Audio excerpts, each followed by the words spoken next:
Nang magkaroon ng sakit sa pag-iisip si Philip, ang ama ni Melanie, ikinahiya at hindi ito matanggap ng pangalawang asawa.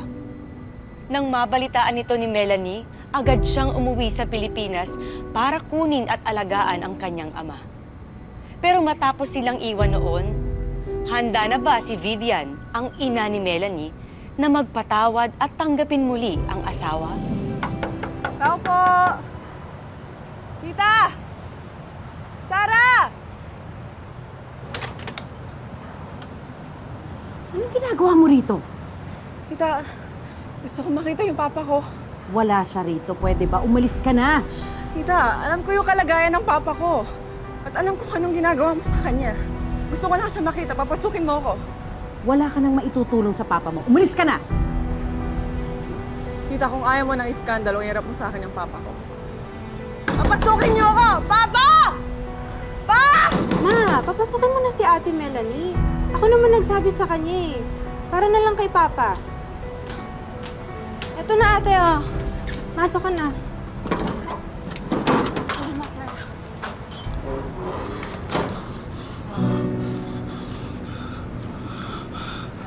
Wala naman akong kasalanan. Bakit pa ako nagagano? Inaano nila?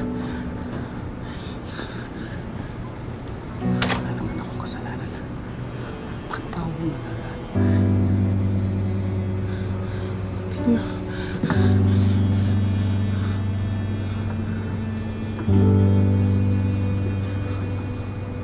Pa?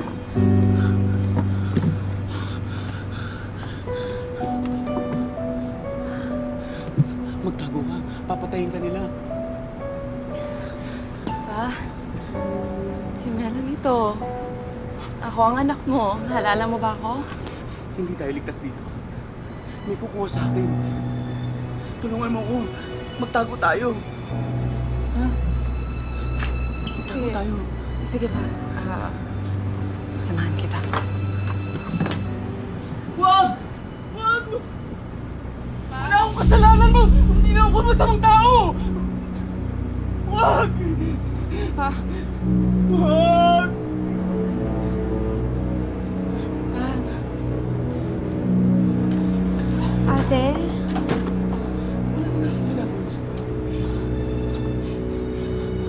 Ate? Ano sa akin ang mga doktor sa kanya? Bakit pa sila ganun? Wala naman akong Nahihiya si kasalanan. Mama eh. Ayaw niyang malaman ng iba. Hindi niyo pa nadadala sa doktor? Hindi mo lang sinabi. Ate, natatakot din ako kay Mama.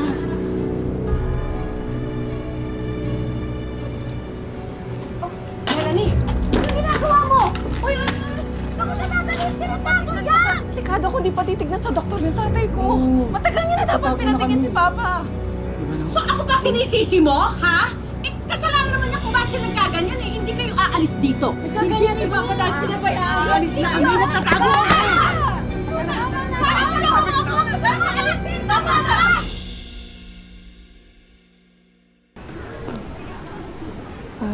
Kailangan kita linisan. Linisan kita pa. Dito lang ha. Ano lalaki yan dito? Ma, nakita mo naman yung tagay niya. Kailangan niya ng tulong natin. Sabi ko nga sa kanila ako na magmamaneho, kaso ang gugulo nila. Hindi ka na talaga nakikinig sa akin. Pinag-usapan na natin to, di ba? Yung lalaking yan ang nang-iwan sa atin. Kaya nagkasira-sira buhay natin dahil sa kagagawan niya. Tapos yun, dahil marunong sila sa karsada. Tapos boom! Yun, sumep lang sila. Ma, nakikita mo naman yung kondisyon niya, di ba? Kailangan niya tayo ngayon. Hindi natin siya pwedeng pabayaan. Bahala ka. Kalbari mo yan. Ang lamig!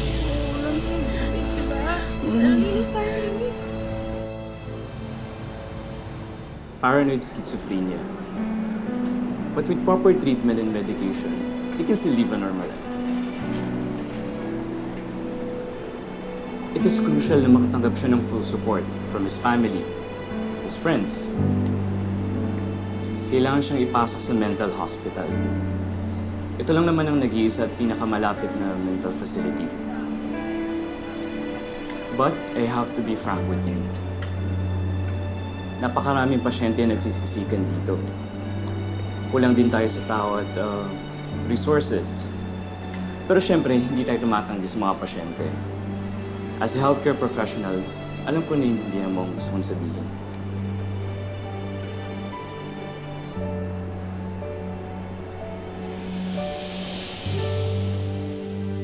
Sige na, kumain ka na. Para makainom ka na ng gamot. Sige na. Kung ayaw niyang kumain, hayaan mo siya mamatay sa gutom. Ma naman. Sige na pa, para makainom ka ng gamot. Dapat hinayaan mo na lang sa mental yung sira-ulo mong tatay. Sabi naman ng doktor niya, pwede siyang outpatient. Tsaka, pag nandito siya sa bahay, pwede ko siya alagaan, di ba? Isa pa. Abay, kailan ka mabalik sa Saudi?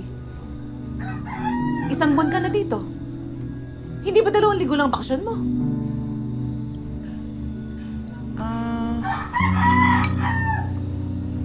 Hindi na ako babalik doon.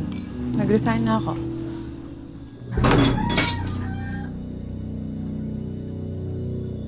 Walang silbi lahat ng pinaghirapan ko para sa'yo. Binabasura mo lang lahat ng ginawa ko. Paano pangarap mo? Paano pangarap natin? Isasantabi mo lahat para alagaan yung lalaking yan? Ma, ano ka ba? Tatay ko pa rin siya. Kahit anong gawin mo, tatay ko pa rin to. Beli, paano nararamdaman ko, ha? Nanay mo rin ako. Bakit parang mas importante sa'yo yung lalaking yan kaysa sa akin? Dahil sa inyong dalawa, mas kailangan niya yung pag-uunawa ko, pag-aalaga ko. Siya ang mas importante ngayon, Ma.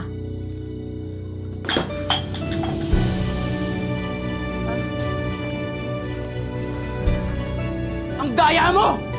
Niloko mo ko! Walang hiya ka! Ikaw ang walang iya! Nananahimik na kami doon, bumabalik-balik ka pa dito. Tahimik na ang buhay namin. Pagkatapos mo kaming iwan, pagkatapos mo kaming lokohin, Ma, tama na. sumusobra ka na. Kahit hanggang ngayon, pasakit ka pa rin para sa amin. Ma, tama na. May sakit si Papa, hindi ka naman niya naintindihan eh. Ikaw! Ikaw ang hindi ko naiintindihan! Hoy! Hoy! Ma, tama na! Pa, kumain na lang tayo. Kumain na lang tayo ng paborito mo. Ayun o, ayun o. Yun o, yung isda. Ito o, yung sabaw. Di ba, paborito mo ito. Ay, sarap nito. Ah, sarap-sarap naman talaga. Oh. Sarap-sarap nito. Paborito mo to.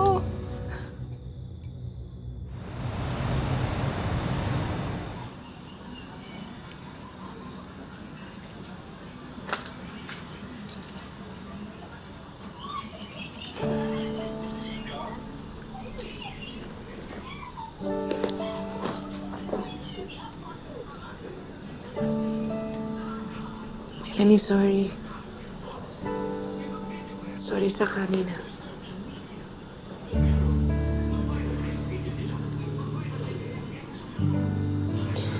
Ma, bakit kasi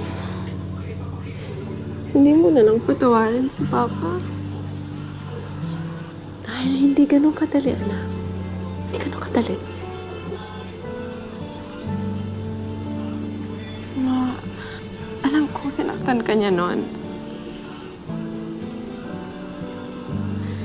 Pero, hindi ko maaalis na naging mabuting tatay siya para sa akin. Kaya, kahit masakit sa'yo, sana magawa mo siyang patawarin. Kahit para sa akin na lang. Kailangan ko yung tatay ko.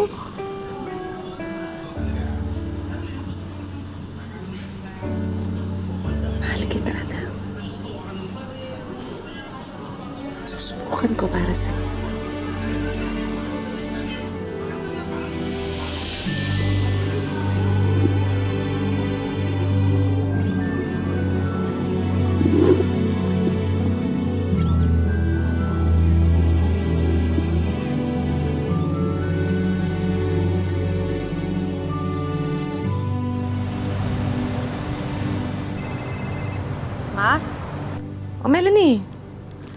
Nasaan ka na ba?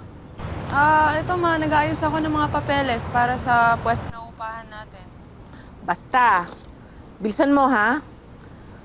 Alam mo namang ikaw lang nakakapagpapirmi dito. Kailangan na rin natin kumita eh. Mapaubos na yung inaipon ko. Pero hindi na ako magtatagal. Ikaw na muna bahala kay Papa ha. Sige.